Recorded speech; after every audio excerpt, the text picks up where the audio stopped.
Hello and welcome to another writing vlog. If you're new here, my name's Katie. I am a writer. I'm currently working on a fantasy novel. In my last video, I broke a cardinal rule of drafting and I went back to my early chapters and gave them a little bit of a polish. I'd been stuck for a little while and I really felt that I needed to reacquaint myself with the project. I need to reread what I'd written. I needed to change a few things because I'd spent quite a long time re-outlining my plot. So there were some things that just needed to change, and I could have made notes and done it later, but engaging with that part of my brain where I'm rewriting sections, it just helped me get into the flow of writing again. In that last writing video, I mentioned that I was going to set myself a bit of a challenge. Now, in the past, I have set myself goals such as like a daily word count or a weekly word count, but I've been interested in the idea of, instead of setting a goal that's focused on the outcome, setting a goal that's focused on what you can actually do. So an action-based goal. For me, it's showing up. I find it really hard to get started with a writing session, and if I set something like a word count goal, then I will find it a bit intimidating. Even if it's something like 100 words, I'll need those to be like the best 100 words.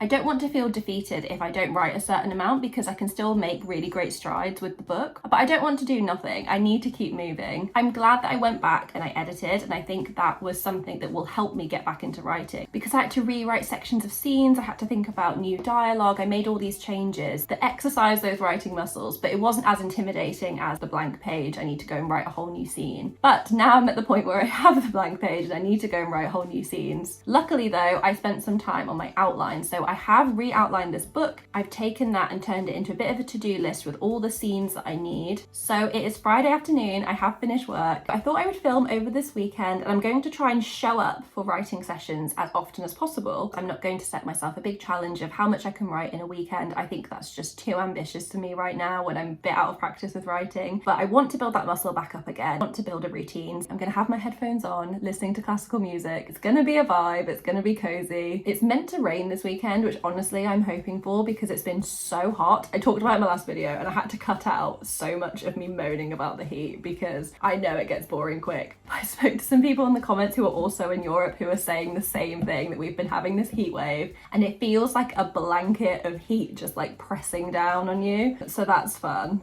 But yeah, the next time you see me, I'm going to be showing up, I'm going to be writing, and hopefully we're going to make some progress. I am sick of being stuck at the beginning. It needs to move forward now, and I've planned all these scenes. I'm so excited to write. I just need to get past my little kernel of fear that's like holding me back, but I'm sure I can do it. It's going slow, but we're having a great time.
the coziest Saturday. It has rained all day. I needed a perfect excuse to stay indoors, to do some writing, to take it easy. I did have a really hectic week at work and then I had some travel to do, so it's nice to be back home and just have no excuse to go anywhere. I didn't actually expect to do my writing by hand. I used to do morning pages every day and I've kind of fallen out of the habit, but I did want to pick it back up again, so I've had a pad of paper and a pen next to my bed for the longest time, and for some reason I just decided to write by hand this morning. I think it's because I didn't want to get out of bed, but I wrote 6 slides of A4, which isn't nothing, so I'm quite happy with that. I obviously don't know how many words that is. I'm not familiar with many writers who write by hand and whether they have a certain goal of how many pages they write, but I do know that Stephen King is notorious for writing every single day, and he supposedly writes 6 slides of A4. I could be wrong, but I think that's what it is. So I feel pretty good about that. I just boshed it out this morning. It is me rewriting a scene that I've kind of done. If I carry on with this and I keep it, it would end up replacing a scene that already exists, which I think is the plan. I think that's what I'm going to do because I do really like it. The writing I did this morning actually started out as a test because last night I was thinking about dark academia and fantasy and how most of the books I've been reading recently have been very light-hearted, or maybe it's cozy fantasy or something along those lines, usually with a lot of humour. And I think it was influencing my writing style slightly, where some of what I was writing was coming out quite light in tone or maybe trying to be a bit funny. I mean, I'm not the best judge of whether it was funny or not, but anyway,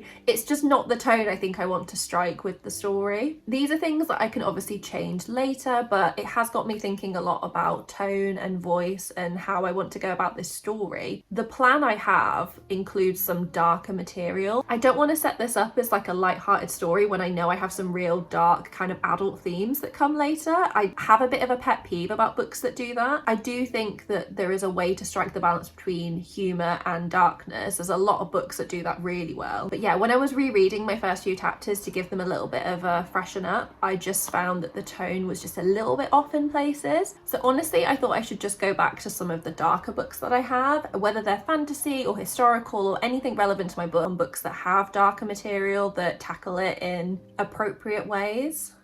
Some of these are dark academia, some of them are fantasy, some of them are neither, but I picked them because there are aspects of their voice and tone that I'm trying to achieve. So first I've obviously got The Secret History, which is like the dark academia book. I didn't forget at all how beautiful the imagery is in this book, but the way she writes place and the way she writes descriptions is incredible. It's so sensory, it's full of minuscule, interesting details. She's such an observant writer and she carries it off in such an engaging way. It never feels heavy and fusty. So it was nice to refresh myself with that because I think it's just a masterclass in how you write description. And then I've got Sarah Waters' Fingersmith, which if you don't know is an amazing book. So my fantasy book is partly inspired by Victorian London. So this book is set in that time. It's all about this orphan who is sent on a heist. It's a very strange concept, but it is pulled off impeccably and it has some crazy twists and turns. I love this book. It's really funny. There is some darkness to it and there's an awful lot of mystery, but the way it's written is just fantastic. It's so immersive. I think it looks a little bit intimidating because it is quite chunky. Yeah, it's 550 pages, but once I got into it, I absolutely flew through it.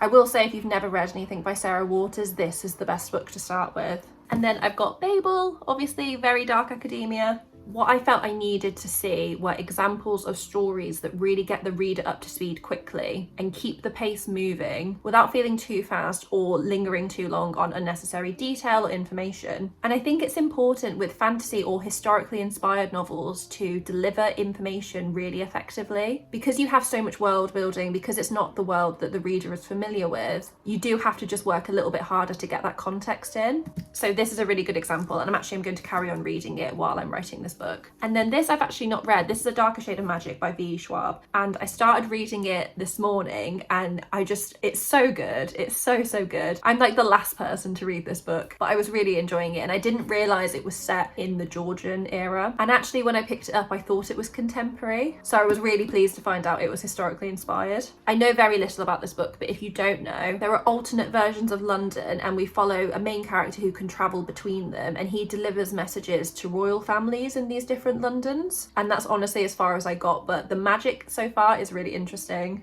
and I know so many people love it, so I'm really excited to read it. I think flicking through those books just got me thinking about beginnings and how you introduce information and how you deliver the beginning of a story. Obviously, I'm very much in the beginning stages of this book, and I don't want to go back and completely restart my beginning or anything like that, but it has got me thinking about how to continue writing the start of this story. Either tonight or tomorrow, I think I'm going to type these pages up. I'm going to turn them into a proper scene and give them a bit of a light edit, because there are parts that, I mean, I've crossed out so many bits and pieces and written notes in the margins, so I need to tidy it up somewhat. But writing by hand was so freeing. I wasn't watching my word count go up. I wasn't conscious of going back to edit. I just kept moving, and it stopped me getting distracted. I use Scrivener to write, and having everything broken down into sections is really helpful for me. I will include my plan in the notes section while I'm writing, but there's either something about being on a computer or being on an app that has so many little bits and pieces, and you know, there's all these things about tracking your word count, and that there's just so much room for distraction. It's definitely something I need to personally work on, but this was really helpful, and I think I'm going to keep doing it. Anything I can do to stop me getting distracted and just focus on the task at hand is going to be helpful. I'm going to type these up. I didn't expect this video to include me writing by hand, but I am really enjoying it, so I'm going to carry that on. I think having to type it up afterwards is going to satisfy my urge to edit and just check that everything I wrote is okay. When I'm in the flow, I really blitz through it, and I find it really hard to remember what I've decided. If that makes sense, you're making all these little decisions all the time and throwing in bits of world building and whatever feels relevant at the time, and I struggle to keep track of that. I think that's natural. It's one of those things that comes up a lot when people talk about editing,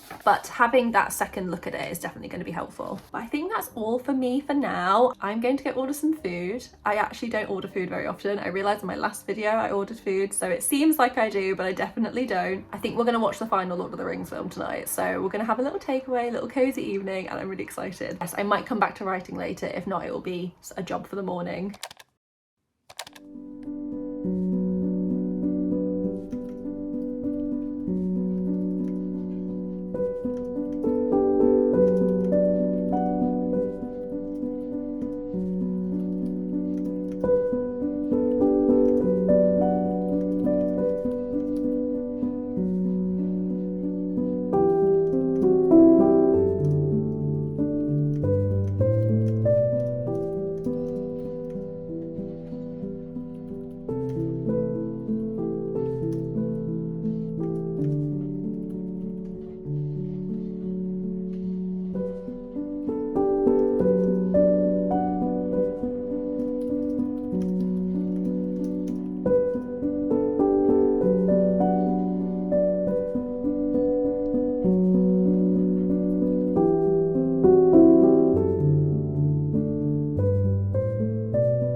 Hello again. I've had a surprisingly productive writing day. Now, I know I said I wasn't going to get particularly fussed about word count goals, and I'm still not particularly fussed about it, but I was surprised by how much I got done. So earlier I think I was just shy of 1,500 words, and now I'm up to about 1,800 words. That is really good for me for a day, and I didn't spend all day writing by any means. I honestly think writing by hand has been the reason I've been able to do so much. I've never really been somebody who can write first thing in the morning. I always think it comes out so badly, and the irony is I know that is how a first draft should be, and I am striving to be more like that, but in actuality I think what happens is I go back over what I've written in the morning in, you know, a later writing session, and I spend that time editing. I don't really spend the time moving forwards. What I found by writing by hand for the last couple of days is that I'm less precious about getting that initial idea down of a scene, taking what is in my plan, fleshing it out, making it more prose-like, because what I'm writing is not perfect by any means. Letting it be messy, letting it be jumbled, but not going in and editing because I physically can't, you know, it's on paper, I can't just delete and then replace. It's really freeing, and I can't believe I haven't thought of it before. I've talked about this in other videos, but I am somebody who has done a lot of morning pages, so the idea is that when you wake up in the morning, the first thing you do is you write 3 sides of A4. It's just stream of consciousness, it's whatever's on your mind. Stops me from instantly going on my phone. I now actually don't have my phone in my bedroom at all, and I really like that. I think that habit of writing in the morning has helped me develop a bit of a discipline. I do think I'm going to carry on with drafting my book in the morning. We'll see how it goes. The thing about the morning pages is, not to sound very woo-woo, it prioritizes my own thoughts and feelings every day rather than jumping on my computer, replying to work emails, you know, putting that first. I still went and did my work, but by putting writing at the forefront of my day, it made it a priority, it made it important. Really love that, and actually it makes the rest of the day less intimidating, because I know when people are like 5 a.m. writers and they get their daily word count done by 8 a.m. or whatever time it is, they just know for the rest of the day they're free. So all that being said, I was able to come back to writing several times today. Writing didn't overtake my day, and you can tell from the word count. I did a nice chunk of writing, but I, you know, didn't write thousands upon thousands of words. But I don't think I could have written as much if I hadn't have done that morning work. Because I woke up today knowing that I was going to be writing a bit of my book by hand, I just sat in the bed, was adjusting to being awake and being alive, and thought about my book. This scene started coming to me. My main character has some visitors. Initially, it was going to be one visitor. I realised there were 2 distinct characters coming to visit her, and the pieces were falling into place. They're characters that I need to crop up later in the story, and I have done a bit of work developing, but this is the way that they need to be introduced, and they just arrived on the page. It was really great. And then when I came back to the scene later and I was typing it up, I got to like flesh that out and develop them a bit further. So that's writing by hand. I'm really enjoying it. I'm going to carry on. I will let you know how that goes. And yeah, in terms of the book, this writing that I've done, I don't know what chapter it's for. I think it could be a really good vehicle for delivering some key world building. So I feel like it needs to come in early, and I get to show you some of the world without having to explain it in a very tell-like way. I won't go into it here, but I have very strong opinions about show don't tell. You know, the typical advice of you should always choose showing over telling, I don't agree with. I think that there is bad showing, there is bad uses of it. I think there is very good telling. I think there are great uses of telling. I think a lot of things in books should be shown, and I also think modern readers like a lot of show. I also think telling has its place too. So anyway, this scene is a really good example of how I can show you things about my world, because it is fantasy, because it is dark academia, and the world is historically inspired. I do need to think about world building because I have to deliver a lot of information, and I need to do it in a way that is not overwhelming to a reader and overwhelming to myself writing it. Yes, I do think this scene is going to be a really great way of doing that. I've been chatting for a little while now. It is currently 9:25 p.m. on a Sunday, so we're going to do a little bit of writing. My cup of tea is just warm enough to still enjoy, so I'm going to go and do that, and then I'll check in with you guys again tomorrow.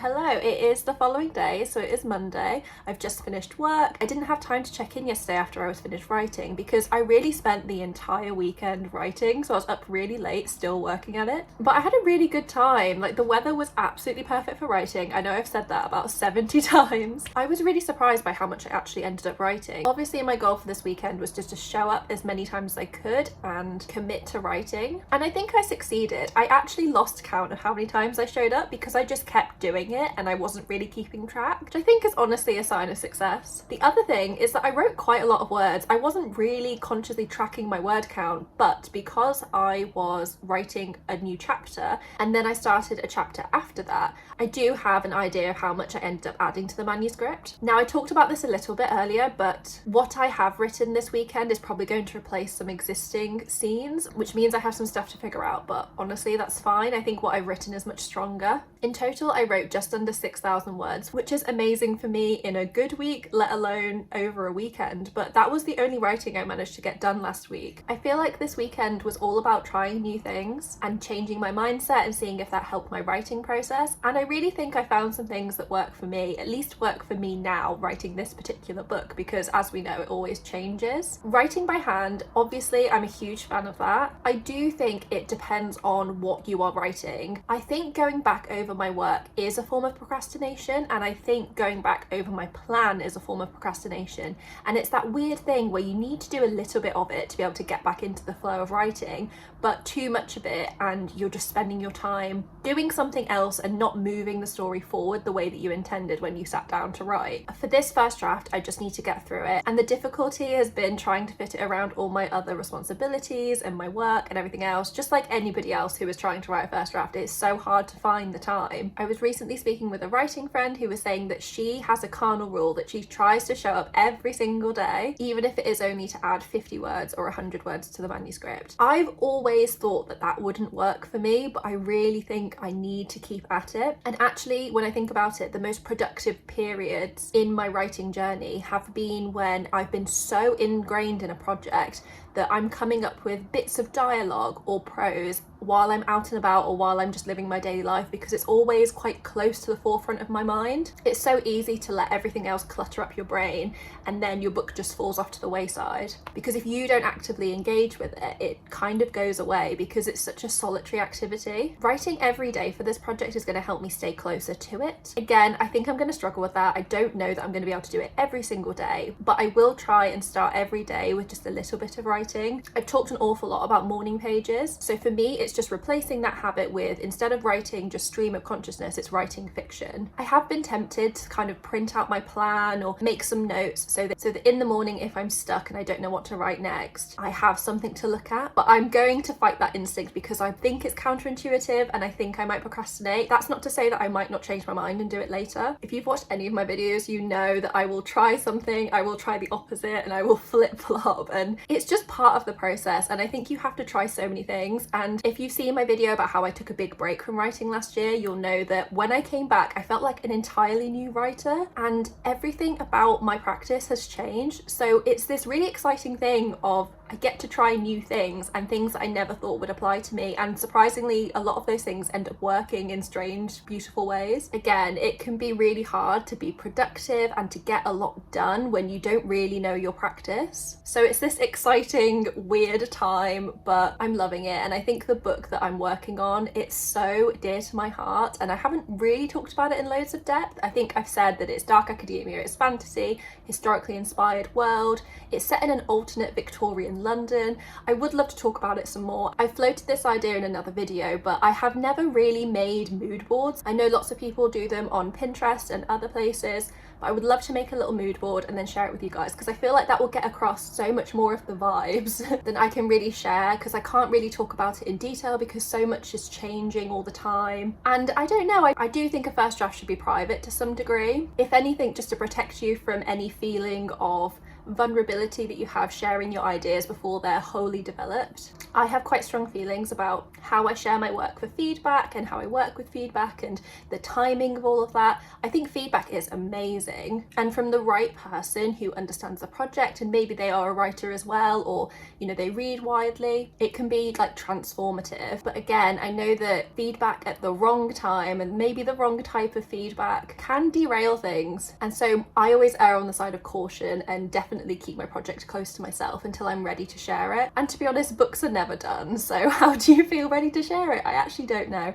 I think it's something that I'm hoping I will discover with this project. It already feels like the strongest thing I've ever written. Before this book, I've written 2 full manuscripts. I didn't spend a lot of time revising or editing them. I ended up shelving them quite soon after they were initially written for quite a few reasons, but mostly just because I just wanted to do something else and I was still learning, and I figured I know that book isn't good enough, so I'm going to move on and do something even better. And so far that served me, but I think this book I really want to commit to seeing the entire process through. So doing revisions, doing edits, and maybe sharing with other readers before maybe even sending to agents, I don't know. But yeah, it's going really well. I've had an amazing weekend and I was really intimidated, and by choosing to film this video, that was my commitment to say, you are going to do it. You're going to do this little mini challenge of showing up at the weekend to try and write and move forward with the book. I can't say whether I've moved forward necessarily because I know what I've written needs to replace some of the stuff I already have. I'm not going to know what the current word count for my manuscript is until I've figured that out, but I'm just going to keep going. I'm going to let it be messy, and it's kind of more of a revision problem than something I need to think about now. And I promised myself after I edited the first 3 chapters that I was going to just try and keep moving, because I can definitely see myself falling into that trap where I keep going back and going around in circles and I never push on. But the truth is, I really know this story and I really know the plot. I know the characters by now, and I think the more time I spend in the early stages or in the planning stages, things will get overcomplicated or maybe too detailed. And the truth is, you can only fit so much in a book, especially if you want to send to agents or you want to maybe get it traditionally published, because even though fantasy and some historical fiction can end up with very high word counts, to get published, especially as a debut author, I think the general rule is that when you submit to agents, around 80,000 to 90,000, depending on the genre. I'm definitely not an expert, so don't quote me on it, but aiming for around there is quite a good safe mark. I think there's a few reasons for this, but ultimately I think it comes down to money. It's to do with whether publishers might want to take a risk on a new author. A book that is less pages to print is cheaper to produce and therefore less of a financial risk. I do think most stories can be told in that 90,000 word mark. It obviously depends on a few things, but for me, I'm using it as a reason to try and be more efficient with my writing and not go off on tangents and just try and tame things like world building, which can absolutely skyrocket your word count. So I would love to continue writing every day, but I just don't think that's realistic. I have a slightly hectic week at work, and then I'm traveling later in the week, and then I'm not really here most of the weekend, so I'm not quite sure when I'm going to be able to fit writing in, but I think next week I should be able to return. And I'm glad I took this weekend to give myself this challenge, because now I feel like I can find those little pockets of time for writing, and I think I have a much better sense of how I can get myself into the flow so that I can spend 20 minutes writing. And yeah, I might not write very much, but at least those 20 minutes aren't entirely spent looking at a plan. So I think that will be the key, is doing little bits here and there as and when, staying close to the project, keeping it fresh in my mind, and yeah, just keep showing up. I mean, with something that's such a big project, it's not possible to treat it like a sprint. It's always going to be a marathon, and I'm quite glad that I've done the work to create an outline that's detailed enough that I can work with, but is still flexible so I can add to it and change things. And I've turned that into a bit of a to-do list, so everything's broken into like baby steps, into scenes, and I should be able to go from there. So I think that's the end of the video. Thank you so much for watching. If you have enjoyed it, feel free to pop a like down below. It really does help me out. And if you are currently writing, I'd love to hear what you're working on. Until next time, bye!